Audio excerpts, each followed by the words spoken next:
Bangkit dan berjalanlah. Renungan diinspirasi Kisah Para Rasul bab 3 ayat 1 sampai 10.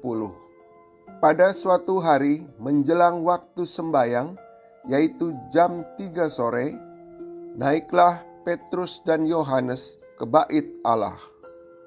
Di situ ada seorang laki-laki yang lumpuh sejak lahirnya, sehingga ia harus diusung.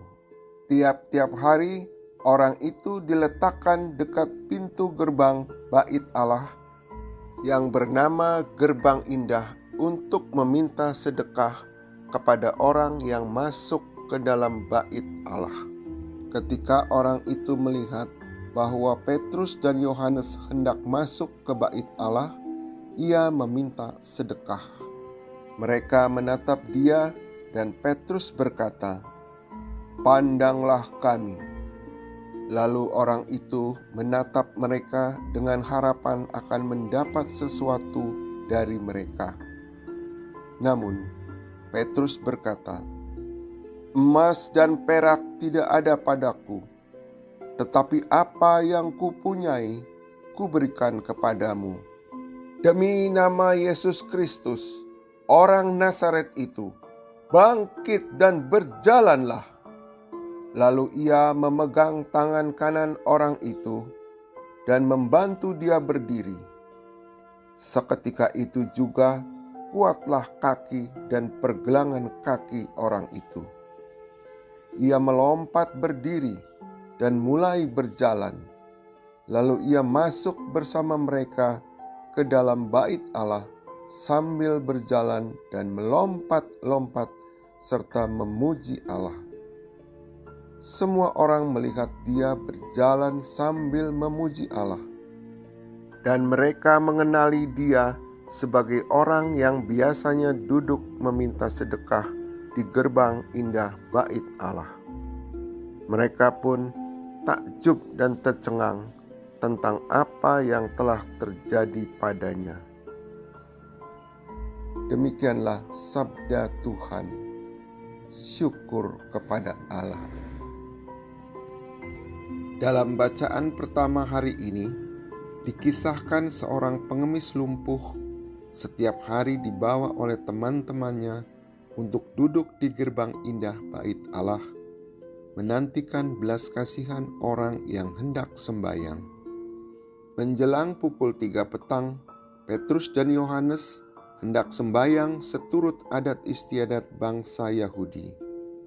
Namun langkah mereka terhenti oleh pengemis lumpuh yang mohon belas kasihan, dan mereka membebaskan dia dari kelumpuhan, sehingga pengemis itu terkejut dan melonjak kegirangan, berjalan mengikuti ke bait Allah.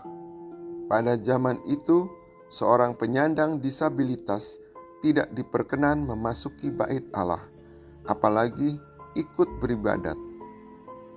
Demikianlah pengemis lumpuh yang mampu melihat belas kasih Kristus dalam diri para rasul itu akhirnya bisa bangkit dan berjalan mengikuti mereka. Pengemis yang lumpuh itu disembuhkan bukan oleh kuasa Petrus maupun Yohanes atau kesalehan mereka, melainkan oleh iman dalam nama Yesus. Penyembuhan ini menunjukkan bahwa Allah membenarkan putranya Yesus Kristus yang ditolak oleh bangsanya. Sapaan Petrus dalam nama Yesus menunjukkan bahwa Allah telah membangkitkannya dari kematian dan memuliakan namanya. Demikianlah belas kasih Allah memberikan kesembuhan, sehingga si lumpuh mampu bangkit dan berjalan, lalu mengungkapkan rasa syukur dengan memuliakan Allah di bait-Nya yang suci. Pada saat menyiapkan para peserta penerima sakramen penguatan, ada salah satu peserta yang bertanya, "Apakah tidak menghadiri perayaan Ekaristi pada hari Minggu termasuk dosa?" Ya, jika dilakukan secara sadar dan disengaja, karena melanggar 10 perintah Allah yang ketiga, kuduskanlah hari Tuhan. Melalui bacaan hari ini, kita diingatkan akan adanya kelumpuhan rohani yang dapat menjadikan orang enggan untuk berjalan melangkah memasuki gereja pada hari Minggu. Dengan berbagai dalih, membuat orang itu merasa benar melakukan itu. Hal yang demikian menutupi mata batin, sehingga tak mampu melihat wajah Allah yang berbelas kasih. Marilah kita bangkit dan berjalan untuk melihat wajah kasih Kristus dalam perayaan Ekaristi. Marilah kita berdoa.